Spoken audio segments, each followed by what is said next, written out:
Some days I felt upset, angry, lost.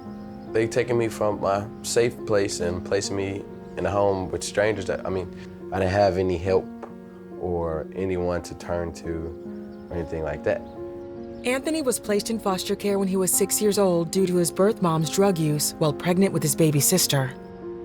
He knew about God's love through his grandmother and tried to stay hopeful in a tough situation.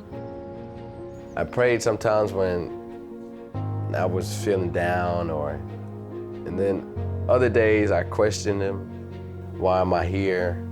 Why can't I find anyone to love me? Why can't I go back home? He lived in group homes for 9 years, hoping to be adopted, yet afraid of being let down.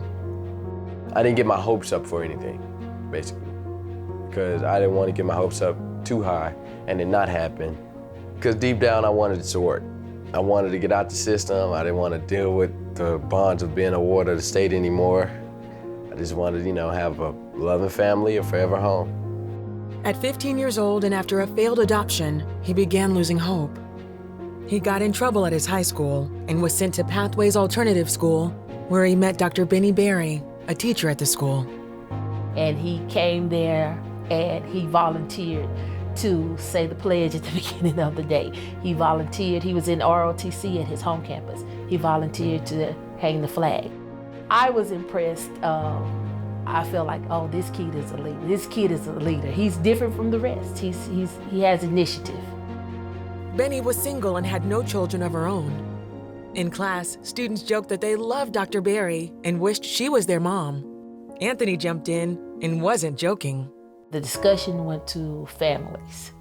And some of the kids are saying, well, I've been trying to get Miss Berry to take me home. And so Anthony said, oh, you can take me home for real. And I said, well, no, you have, your parents are doing the best. Respect your parents the way you respect me, and you'll be okay. And he's like, no, really, I'm in foster care. And so a couple of students and myself, we didn't know. And we kind of gasped, like, really, you're in foster care? I actually was like, yeah, you can adopt me. Will you, or have you thought about adoption, or, Then we got deeper into the conversation. And I said, well, if you're gonna be my kid, if you was ever my kid, you have to be good. And he said, for how long? And I said, forever, God, what are you talking about? So he said, well, you can, look me up. I can be adopted. You can take me home. Anthony gave Bennie his information and the adoption website. I had never planned on adopting because I didn't know. I didn't know the process for adopting. Only thing I knew about adoption is what I've seen on like a Lifetime movie. I never really believed, I'll say in the first few days, that it was something that I could do. It came time for me to leave Pathways, and I was like, don't you forget about me, and she didn't forget. When it became more real, I had to pray about everything. I asked God to order my steps, everything that I want to do. I was like, okay, Lord, show me that what I'm doing is not just raw emotion. It is what I really should do. So I felt like God was showing me, yes, this is what you need to do, step by step, ordering it, ordained. To Bennie's amazement, there were no roadblocks to the application process, and soon they began a trial adoption period. Later that year, on National Adoption Day 2017, Bennie officially adopted Anthony. I was very nervous. It was, all the anxiety and the tension, like, this is really happening. Today's the day. We both couldn't sleep the night before. We spent most of the time talking to each other. So that was a very good bonding period. National Adoption Day was an emotional day. My name was put on his birth certificate. His name was officially changed. It became real on that day.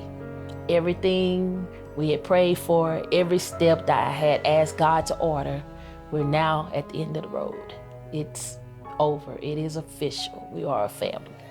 Nobody can change it. You brought me through that.